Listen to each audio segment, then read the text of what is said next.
कसैले मानुस् या नमानुस् होइन, आजको दिनमा नेपालमा साँच्चैको कुनै एउटा नेता छ भने तपाईँले मान्नुस् नमान्नुस् होइन, रवि लामिछाने नै हो क्या। तपाईँले मान्नुस् नमान्नुस्, कति धेरैजना मान्छे रविको एगेन्स्ट पनि हुनुहुन्छ मलाई थाहा छ होइन, तर म रविको एकदमै राम्रै शुभचिन्तक हो। अब आज रवि लामिछाने फेरि 6 महिनापछि सक्रिय राजनीतिमा फर्किनु भयो, शानदार एन्ट्री भयो होइन। कतिले भिडियो हेर्नुभयो होला, दिनभरि नै लगभग रवि लामिछानेकै समाचारहरू सोसियल मिडियामा अब पत्र पत्रिका टिभीमा जताततै देखिरहेको थियो होइन।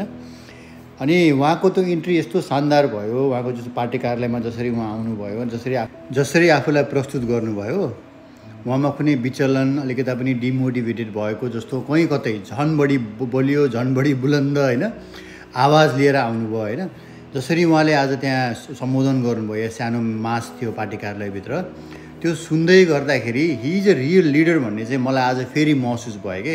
6 महिनादेखि उहाँ लगभग यो कानुनी झन्झटले गर्दाखेरि त्यति धेरै सक्रिय हुनुहुन्थेन, केही बोल्नु पनि भएको थिएन, एकदम शान्त हुनुहुन्थ्यो।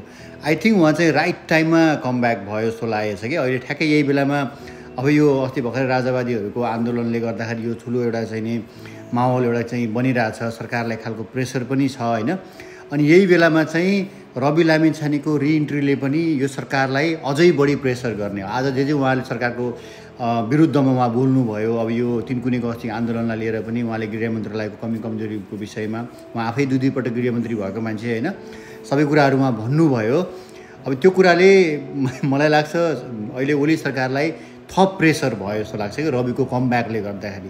त्यो यही समयमा लाउनु पर्ने भन्छ जस्तो उनीहरूलाई भयो जस्तो लाग्छ होइन। अब यो शनिबार उहाँको चितवन जाने कार्यक्रम रहेछ, आफ्नो निर्वाचन क्षेत्रका जनताहरूलाई चाहिँ उहाँले विशेष सम्बोधन गर्ने भन्नुभएको थियो। अब त्यहाँ चाहिँ उहाँले थप कुराहरू खुलासा गर्ने पनि भन्नुभएको छ। मलाई लाग्छ चितवनका जनताहरू पनि रवि लामिछानेलाई भेट्न आतुर हुनुहुन्छ होइन। रवि लामिछाने अब निर्वाचित भइसके पछाडि विभिन्न कारणले गर्दाखेरि होइन यो सरकार पछि लागेको भएर, यो नेताहरू पछि लागेको भएर उहाँले राम्रोसँग आफ्नो क्षेत्रमा काम गर्न पाउनु भएको छैन। त्यो कुरा चाहिँ चितवनका मतदाताहरूले सायद बुझ्नु भएको छ जस्तो मलाई लाग्छ होइन। अब सबैभन्दा राम्रो कुरा चाहिँ यहाँ के छ, रवि लामिछानेलाई उहाँको पार्टीलाई फाइदा के छ भने अहिले सबै यो राजावादीको होइन एउटा खालको आन्दोलन चलिरहेछ होइन।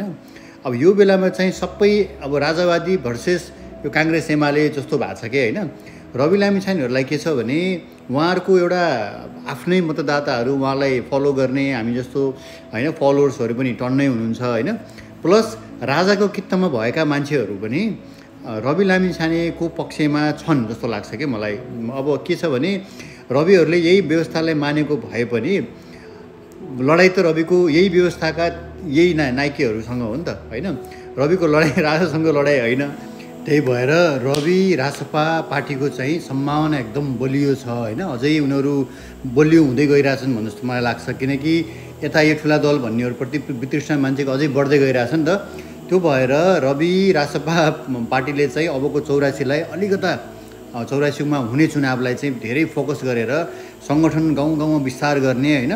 अनि राइट चाहिँ नि उम्मेदवार खडा गर्न सक्यो भने जस्तै कुलमान, बालेन शाह होइन, अनि यो डाक्टर सुरेन्द्र केसी लगायतका मान्छेहरूलाई पनि 84मा समेटेर लान सक्यो भने चाहिँ रासपाले देश खान्छ, यो चाहिँ पक्का हो। धन्यवाद।